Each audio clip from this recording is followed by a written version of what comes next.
el doctor, el constitucionalista Robert González. Doctor, ¿cómo está? Buenas tardes y gracias nuevamente por compartir en este espacio.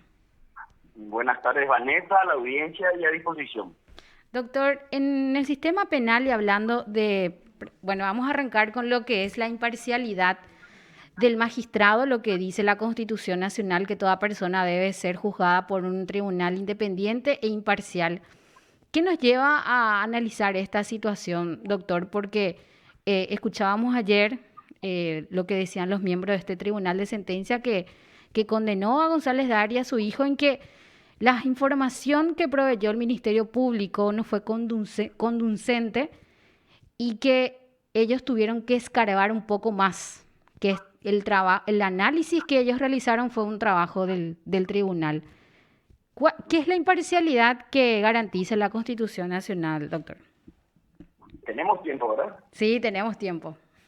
Bueno, eh, quiero pedirte permiso para arrancar con antes de meternos en tema, quiero arrancar con una suerte de posicionamiento cívico, porque la situación me parece que amerita que quede bien claro, Vanessa, porque eso creo que es lo más importante de todo esto que voy a señalar ahora, independientemente de que por supuesto que el rigor doctrinario, filosófico, jurídico en la aproximación del tema es clave también para que entre todos podamos entender qué es lo que quiere el sistema, cómo funciona el sistema y a partir de ahí, como ciudadanos, poder controlar adecuadamente a los funcionarios públicos que ejercen algún tipo de poder.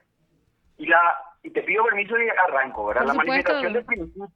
La manifestación de principio que quiero hacer es que este señor que acaba de ser juzgado ayer, él no puede en un Estado de Derecho, en una democracia constitucional, estar libre. Este señor tiene que estar privado de su libertad. Estamos hablando de un gángster por antonomasia.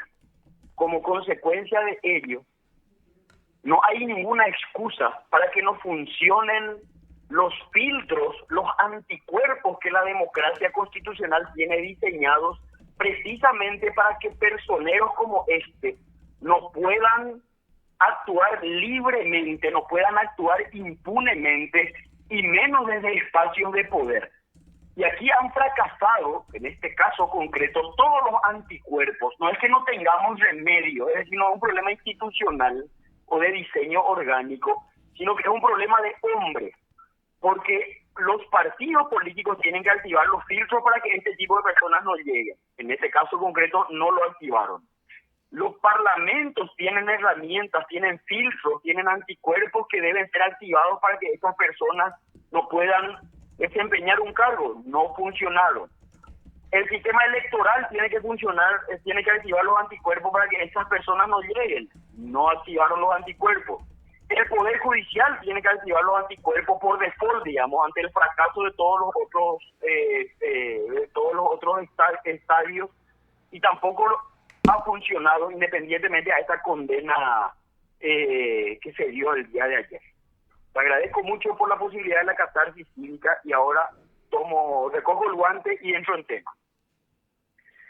A ver, ahora ya en abstracto simplemente, hay que hacer un poquitito de historia, si me permitís, para que la ciudadanía entienda de qué se trata la imparcialidad. Por supuesto. Históricamente, y estoy hablando de hace 800 años en adelante por lo menos, voy a resumir muchísimo algo bastante más complejo para que se entienda.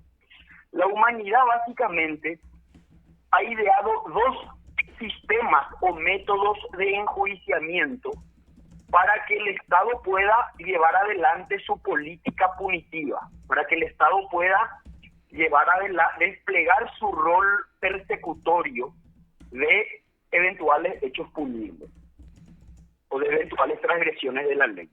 Esos dos sistemas reposan sobre filosofías y sobre lógicas totalmente diferentes.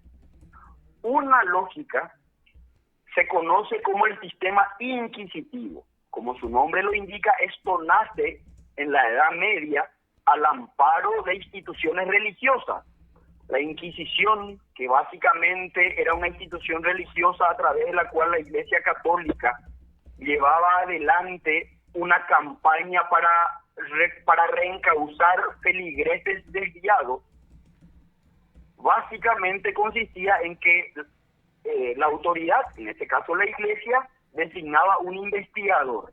Ese investigador por sí y ante sí salía a dar cuenta de aquellos fieles que eventualmente estaban sindicados como descarriados.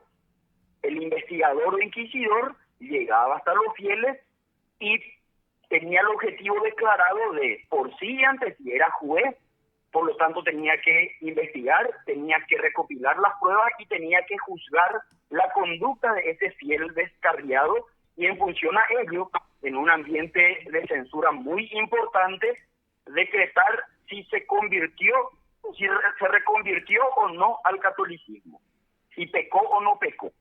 Y en función a eso recibía algún tipo de sanción religiosa.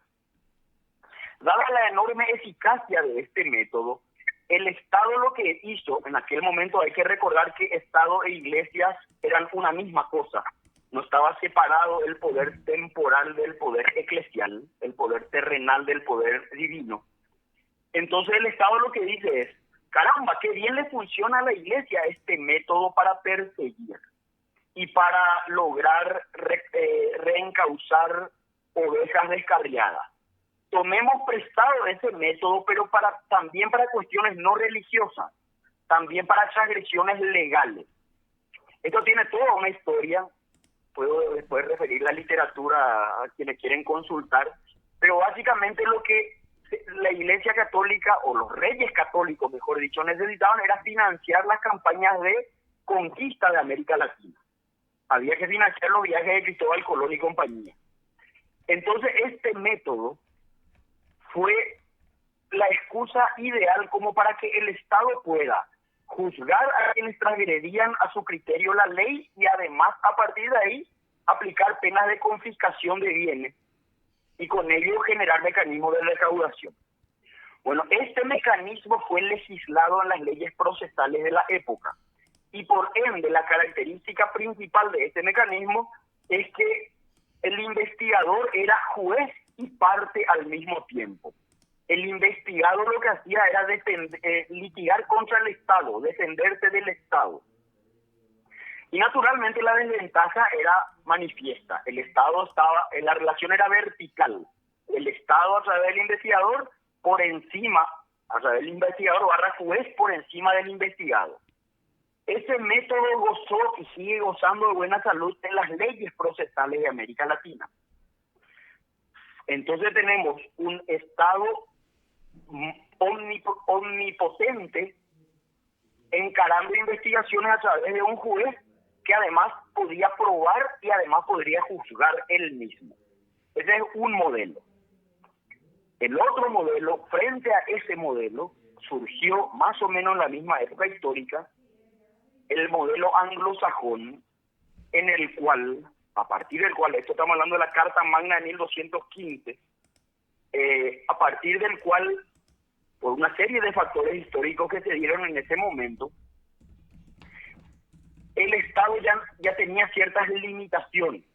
Entonces, el monarca, el rey, ya no podía juzgar por sí y ante sí a los ciudadanos, porque los ciudadanos, en aquel momento representados por los varones sajones, habían dicho no, a nosotros nos tienen que juzgar nuestros pares, y además no se nos puede juzgar sin una ley previa a la conducta que se reputa irregular. Entonces nace, en términos muy simplificados, el modelo de juicio por jurados, donde son los ciudadanos se defienden del Estado, pero son juzgados por sus pares. Bueno, esto llega a América Latina, estos dos modelos llegan a América Latina por dos vías distintas. América Latina, básicamente, estaba siendo dominada o más que dominada, éramos colonia de una monarquía, de la monarquía española en este caso. Entonces la monarquía lo que hizo fue importar a América Latina todas sus instituciones, religiosas, civiles, políticas, normativas, procesales. Entonces nosotros teníamos el mismo diseño de la Europa continental. En Estados Unidos, como ellos dependían de Inglaterra, dependían de Inglaterra, entonces el modelo jurídico-político era más afín al anglosajón. Entonces, cuando Estados Unidos se independiza de Inglaterra, se arraigan en el suelo norteamericano las instituciones anglosajonas. Es decir, el Estado tenía límites, el Estado tenía que ser controlado y los ciudadanos tenían que ser juzgados no por la autoridad que investiga, sino por sus pares. ¿Qué pasó en América Latina? Nos independizamos de la corona española, se fueron todos los representantes físicos de la corona, pero todas sus instituciones quedaron intactas. Así pasó el tiempo e inadvertidamente nuestras constituciones latinoamericanas abrevaron en el modelo norteamericano. Cuando nos independizamos de la corona en América Latina, copiamos la constitución, tomamos como referencia, si se quiere, la constitución norteamericana. Entonces la constitución tiene diseñado esquemas e instituciones de corte anglosajón, donde se le pone límite a la autoridad.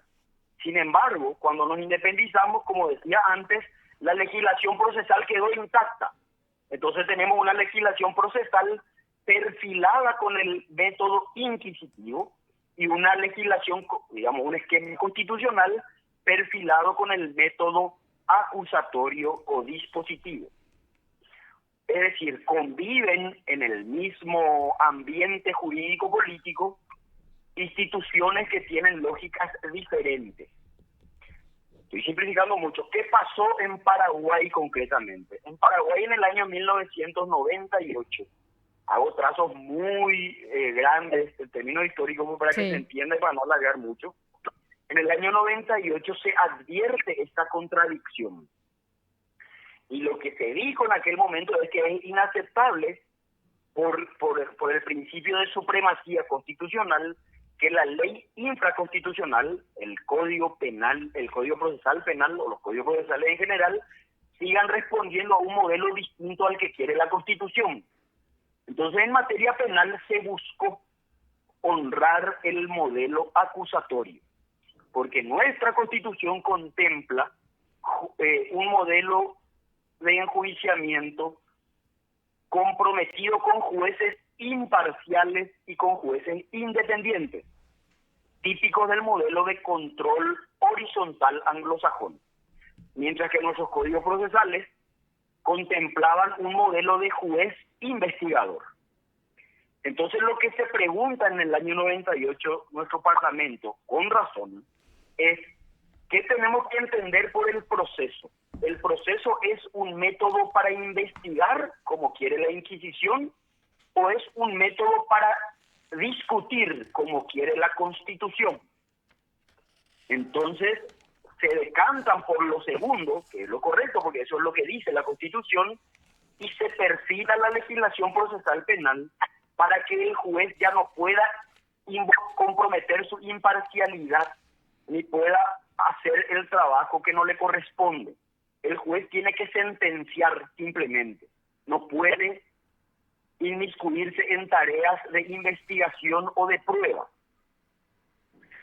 Y ahí entramos en tema concretamente. Entonces, la primera pregunta no es qué es la imparcialidad, sino qué es el proceso. Y aquí quiero matizar un poquito tu comentario, porque en función a cómo abordemos el interrogante, vamos a estar o no en condiciones de separar el proceso penal del proceso civil. Si la explicación se hace desde los códigos, desde la ley, se puede válidamente separar un ámbito del otro. Pero si la aproximación se hace desde la Constitución, o si se quiere desde la lógica o desde la filosofía, no se tiene por qué separar un proceso del otro. ¿Por qué? Porque la ley es cambiante. La ley puede decir cosas totalmente diferentes de acuerdo a la coyuntura. En la época de Hitler, ser judío era un delito. En Sudáfrica, el apartheid era legal. Muchos años la esclavitud, muchos siglos la esclavitud fue legal. Muchos siglos la mujer no podía votar con la ley en la mano. Entonces todo eso puede cambiar porque la ley es cambiante. Entonces la clave para entender pasa por sacar mirar la ley, digamos, salir de la ley y mirar el cuadro en perspectiva y trabajar la lógica. Entonces, desde la lógica tenemos que entender que nuestra Constitución tiene diseñado un solo sistema de enjuiciamiento. Vale decir, no importa si discutimos bananas, peras, celulares, robos, asesinatos o crímenes, o despidos o salarios. No importa lo que discutamos, el método de discusión previsto en la Constitución es uno solo. Entonces, el adjetivo que yo le ponga al proceso laboral, civil, penal, etcétera, no puede variar la esencia del fenómeno, porque el proceso de la Constitución es uno solo. ¿Y qué dice el proceso de la Constitución? El proceso de la Constitución se define básicamente que el proceso no es otra cosa sino un método para conversar. Es decir, el Estado nos dice a nosotros los ciudadanos, ustedes no pueden hacer justicia por mano propia. Eso está prohibido. Y como alternativa, el Estado nos dice, yo le doy a ustedes una herramienta, de manera tal a que cuando tengan diferencias entre sujetos, por alguna razón, no se tiren piedras o no se ataquen a cuchillazos, sino que acudan al Poder Judicial y discutan civilizadamente en función a ciertas reglas. Entonces el proceso no es una herramienta para penar, para aplicar penas. El proceso es una herramienta para conocer si el Estado puede o no aplicar una pena. El proceso no es un método para que el Estado investigue. El proceso es un método para que los ciudadanos discutan y que discutan poniéndole límites al Estado. Porque cuando Hitler hizo lo que hizo, tenía a su favor que el Estado no tenía límites. Desde 1948 en adelante, por lo menos, la humanidad entendió que había que ponerle límites a los abusos del Estado, porque en la República, en la democracia constitucional, el Consejo de Maquiavelo no tiene cabida. El fin en una democracia constitucional nunca justifica los medios. El Estado tiene que emplear medios acordes con la Constitución para poder hacer su trabajo. Y ahí vamos al tema concreto. Entonces, el proceso es un método de discusión entre dos partes, en el caso concreto que estamos analizando, el Ministerio Público, que no el juez, sino el Ministerio Público y el ciudadano afectado, que discuten ante un tercero, en este caso el Tribunal de Sentencia. Y ese tercero, para nuestra Constitución, está obligado a ser imparcial, es decir, no tener interés en el resultado del juicio, a ser imparcial con T, es decir, a no realizar el trabajo de la parte, y además a ser independiente, es decir, a no estar sujeto a ningún poder externo ajeno al Poder Judicial. Doctor, poder económico, poder político, mediático. ¿Qué significa que no tenga interés en la causa? Y significa que no pueden ellos tener ningún tipo de motivación de orden personal para emitir sentencia, ni buena ni mala. A mí no me puede juzgar mi mamá, por ejemplo, porque para mi mamá probablemente yo sea una buena persona. A mí no me puede juzgar mi acreedor, porque probablemente mi acreedor va a tener un interés en que yo sea condenado, porque de esa condena depende su acreencia. Entonces, eso significa no estar comprometido con las partes. Ese es un deber asumido por las propias constituciones, porque es una garantía que tenemos los ciudadanos de que el que me va a juzgar no tiene ningún tipo de animadversión, o que el que me va a juzgar no está comprometido en algún nivel con mis intereses personales. Esa es la independencia del Poder Judicial en definitiva. Y entonces, aterrizando al caso concreto, esa es la razón por la cual un juez, ningún juez, de un sistema acusatorio, republicano, democrático, constitucional, puede suplir negligencias de las partes, sea del abogado particular, en el caso de una querella adhesiva o en el caso de un juicio civil, o del Ministerio Público, en aquellos casos de acción penal pública, donde la pretensión punitiva, la persecución, mejor dicho, está a cargo de la Fiscalía. ¿Puede o no Entonces, suplir? ¿Tiene la ujú, facultad de hacerlo en medio de esa imparcialidad? la respuesta es que no puede, lo que no se puede hacer es suplir negligencia. Pero aquí hay que, yo creo que si es cierto que los jueces declararon cómo se está extrayendo los copetes que están circulando. Los jueces están básicamente dando pie para anular todo lo que hicieron, ¿verdad? Ya es lo cuestionable lo que hicieron por diversas razones, ¿verdad? Pero no pueden declarar así. Yo no sé si declararon así bien claro, no, me resisto incluso a creer porque es muy difícil que un juez de este sistema acusatorio declare sin sonrojarse o sin incurrir en ignorancia supina que él tuvo que salir a probar porque la fiscalía no probó. Entonces lo que yo creo que se quiso decir acá es lo siguiente, que la fiscalía podría haber aportado mayores elementos de juicio, pero al no hacerlo ellos tuvieron que acomodar lo que tenían sobre la mesa para llegar al resultado. Exactamente. Una de las integrantes del tribunal dice, este es el trabajo del tribunal, no de la fiscalía. Nosotros nos apartamos del trabajo de la fiscalía. Y por eso es que es diferente también el monto del enriquecimiento ilícito, porque la fiscalía hablaba además de 60.000, de casi 60.000 millones de guaraníes, y ellos encontraron más de 36.000 aproximadamente, o sea, la mitad prácticamente. Eso fue lo que dijo una integrante del tribunal. Y lo que recién escuchábamos, poníamos acá justamente a la audiencia y reiterando lo que decía el juez Jesús Riera, él decía que había mucha evidencia pero no tantas pruebas y mucha información que no tenían un fin exacto.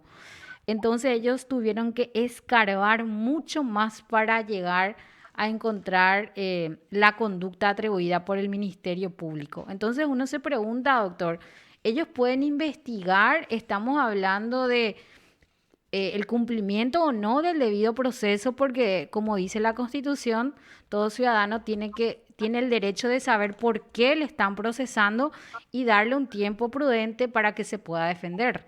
Entonces, si el tribunal se constituye, por así decirlo, en investigador, entonces Sí. no estamos hablando de un debido proceso porque le deben dar el tiempo suficiente a la persona investigada. ¿Cuál es tu reflexión sobre esto, doctor? A ver, en el caso concreto, yo entiendo que se respetaron absolutamente todas las garantías procesales. Es decir, no existe vulneración posible del debido proceso. ¿Por qué? En primer lugar, este señor sabe por qué se le acusa, de qué se lo acusa. En segundo término, pudo defenderse. En tercer lugar, se defiende con el abogado de su confianza, que quiero agregar entre paréntesis, es un tremendo abogado, un excelente abogado. O sea, no, ni siquiera puedo decir que está en malas manos, porque su abogado es un gran profesional como el doctor Claudio López. En cuarto lugar, este señor tuvo todas las posibilidades de controlar los elementos probatorios y la investigación llevada a cabo por la Fiscalía. En quinto lugar, el Ministerio Público respetó todos los plazos dados por la ley. En sexto lugar, el Ministerio Público puso a conocimiento de la opinión pública, inclusive como debe ser en un proceso transparente, todas sus actuaciones. En sexto lugar, porque el tribunal no se vio obligado ni forzado a salir a requerir pruebas sin que hayan sido solicitadas esas pruebas por el Ministerio Público. Así que violación del debido proceso no existió. Lo que el tribunal sí puede objetar es la calidad de las pruebas aportadas por el Ministerio Público. Personalmente, ya que me preguntas, yo no creo que exista déficit probatorio en este caso. Acá si no se condenó con mayor rigor es porque no se quiso ver lo que la viga que estaba enfrente de los ojos del tribunal. Eso es así en este caso concreto. Ahora bien, los jueces tienen el margen para, una vez desplegados todos los elementos probatorios que aportaron el Ministerio Público y el acusado en este caso, ahí se para la cizaña del trigo y dice, esta prueba me convence más, esta otra prueba no me convence y la dejo de lado. Eso se puede hacer, pero sobre la prueba aportada. Pero repito, yo creo que en este caso ellos tenían un arsenal de pruebas y no hay ninguna excusa para sacarle la nalga a la jeringa sobre pretexto de que no tenían evidencia sólida.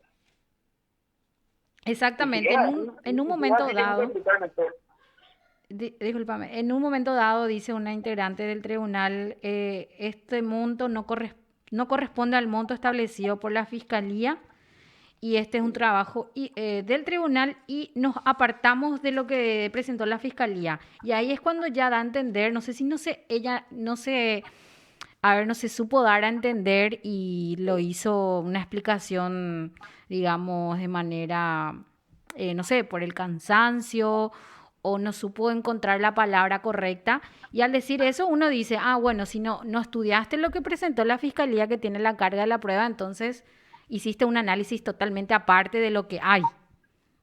Un investigador. Sí, tenés toda la razón si es que estás partiendo de la premisa correcta.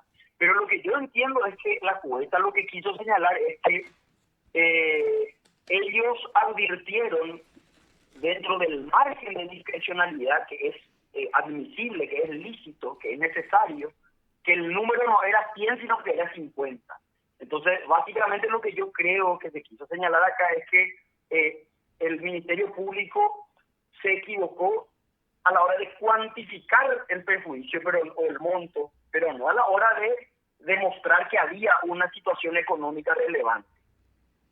Entonces, eso está dentro del margen de interpretación, de apreciación o de análisis de cualquier juez. Ellos pueden valorar si realmente se alcanzó, o sea, la ley le acuerda el margen de discrecionalidad. Por eso es que las penas van de 5 a 10, de 10 a 15, hasta 20. Porque ellos pueden, si la pena me dice que yo puedo graduar hasta 15, eso significa que tengo un margen muy grande de 0 a 15 para aplicar discrecionalmente digamos, la pena en función a lo que ellos como juzgadores hayan advertido. Pues yo no creo que ellos se hayan apartado de lo que el Ministerio Público aportó. A lo mejor el Ministerio Público no acreditó el monto que inicialmente habían presentado como relevante. Y si se apartaron es grave, ¿verdad? Ellos no pueden apartarse de la prueba aportada por las partes, porque ahí están convirtiéndose en jueces y partes, están haciendo el trabajo ajeno. Claro, eso fue lo que dio a entender. Puede que no se haya expresado de una manera, digamos, correcta en ese momento, y porque la sentencia íntegra todavía no se ha dado lectura. Estamos analizando las palabras que ellos mencionaron ayer durante después de la deliberación, ¿verdad? Entonces, por eso nomás me llama la atención, ¿verdad? Lo que dijeron los miembros en ese sentido, que se apartan. Entonces a mí me da la impresión de que ellos dejan eso, agarran, toman los números, las planillas, y ellos se constituyen como analistas de las evidencias que se presentaron al principio, ¿verdad?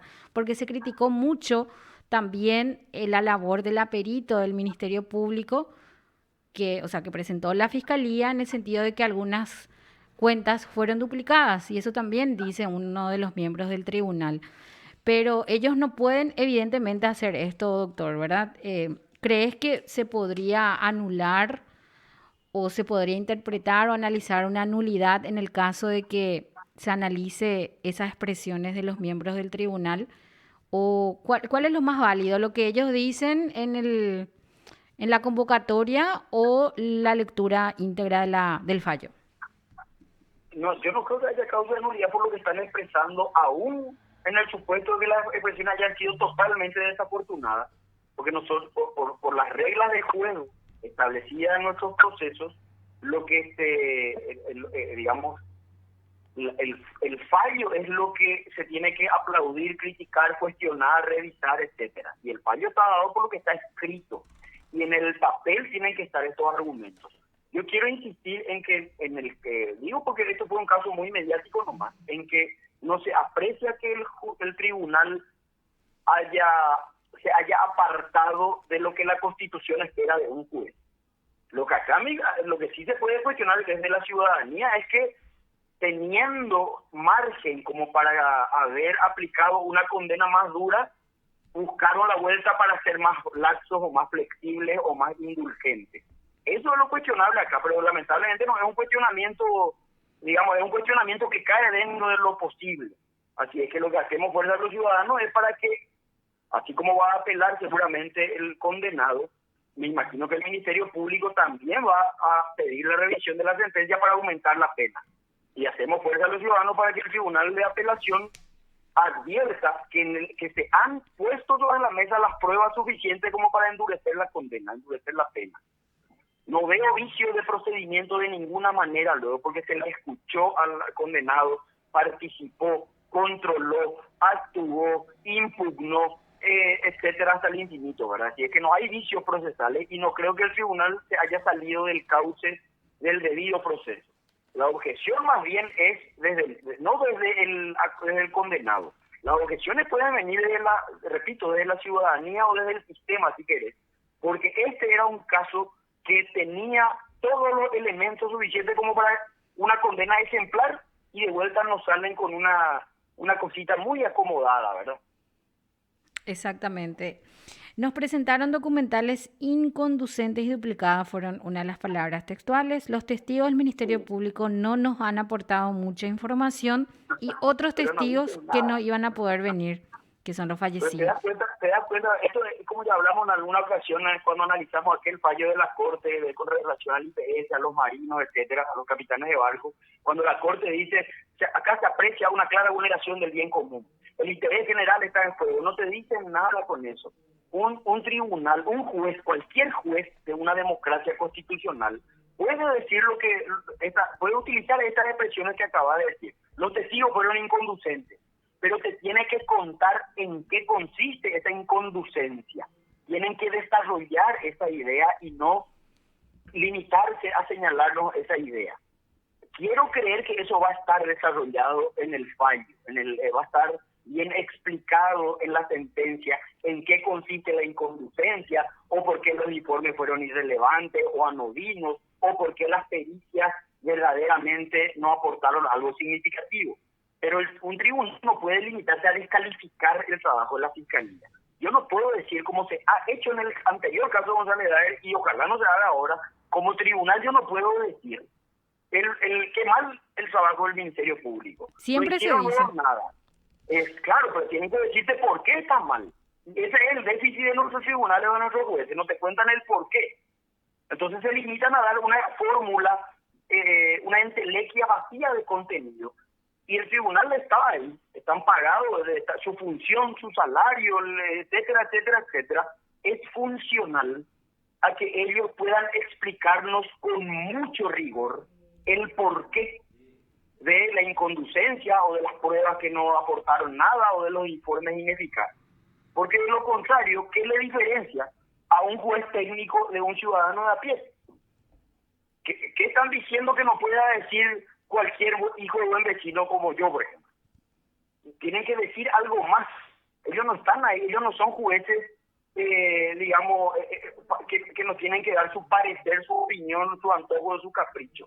Nos tienen que argumentar, tienen que fundamentar y además tienen que señalarnos bien fino por qué entienden que un dictamen o una pericia o un informe o un registro bancario no puede ser considerado.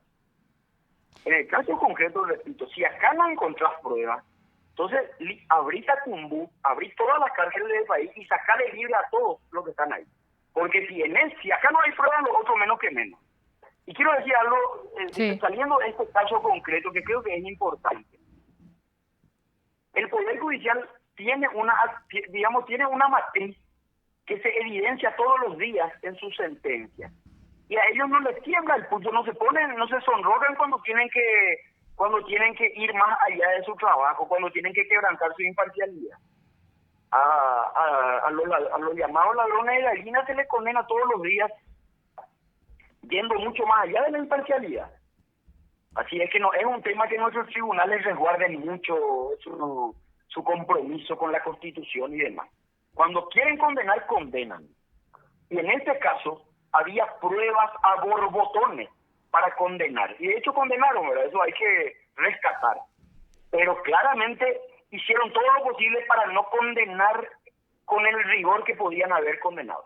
y le atribuyen la responsabilidad más que nada a la fiscalía y es la moda Claro, últimamente, doctor, que se bueno, impone en tribunal. No es la primera vez. Otros casos también emblemáticos que seguimos nosotros desde los medios de prensa nos percatamos. Habrá otros más seguramente, pero em, varios casos ya los jueces criticaron la labor de la fiscalía, pero muy mal, diciendo prácticamente que hicieron todo mal. Y es ahí nomás uno donde se pregunta, pero si entonces la investigación se hizo mal, ¿hay duda? Entonces si hay duda, debe haber absolución. sí, sin duda está razonando bien. Ahora, lo que nosotros como ciudadanos tenemos que hacer es exigirle al Poder Judicial que esa crítica legítima, necesaria, saludable a la labor del Ministerio Público quede bien argumentada y sobre todo bien fundada en la ley. Y lo que se aprecia, como muy bien señalaste, Vanessa, es que nuestros jueces se limitan a descalificar el trabajo ajeno, no a criticar razonadamente el trabajo del Ministerio Público. Entonces hay una diferencia, incluso que se aprecia en el propio lenguaje, en las palabras seleccionadas por nuestros tribunales para referirse a los abogados o al Ministerio Público.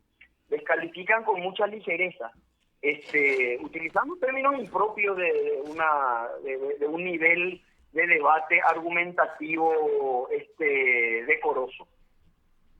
Ojalá que en este caso todavía no tenemos el fallo a la vista, ¿verdad? Pero ojalá expliquen con lujo de detalles en qué consistió la ineficacia probatoria del Ministerio Público para que nosotros los ciudadanos que estamos controlando, estamos haciendo nuestro trabajo de control, podamos efectivamente dirigir nuestras críticas al Ministerio Público por las razones que expresó el tribunal o al tribunal por las razones que está expresando el Ministerio Público.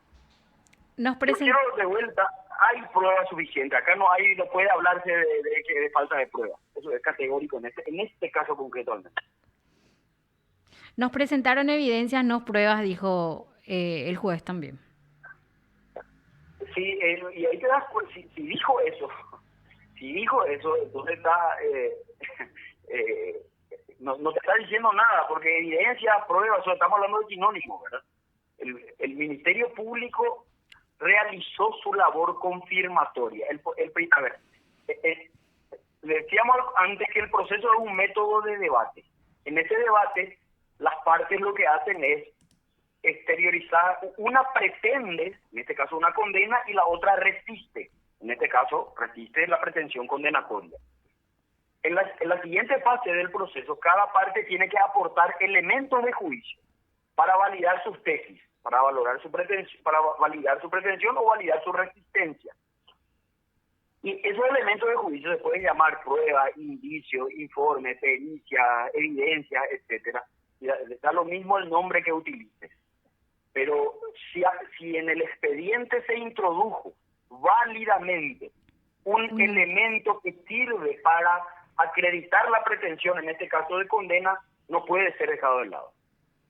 Ahora, si yo lo que hice fue introducir un testimonio y después me doy cuenta que el testigo declaró a punta de pistola, o introduje una pericia y me di cuenta que el perito no estaba matriculado en la corte, o introduje un informe del banco y me doy cuenta que el informe es apócrifo, ahí puedo dejar de lado, puedo descalificar una evidencia o una prueba.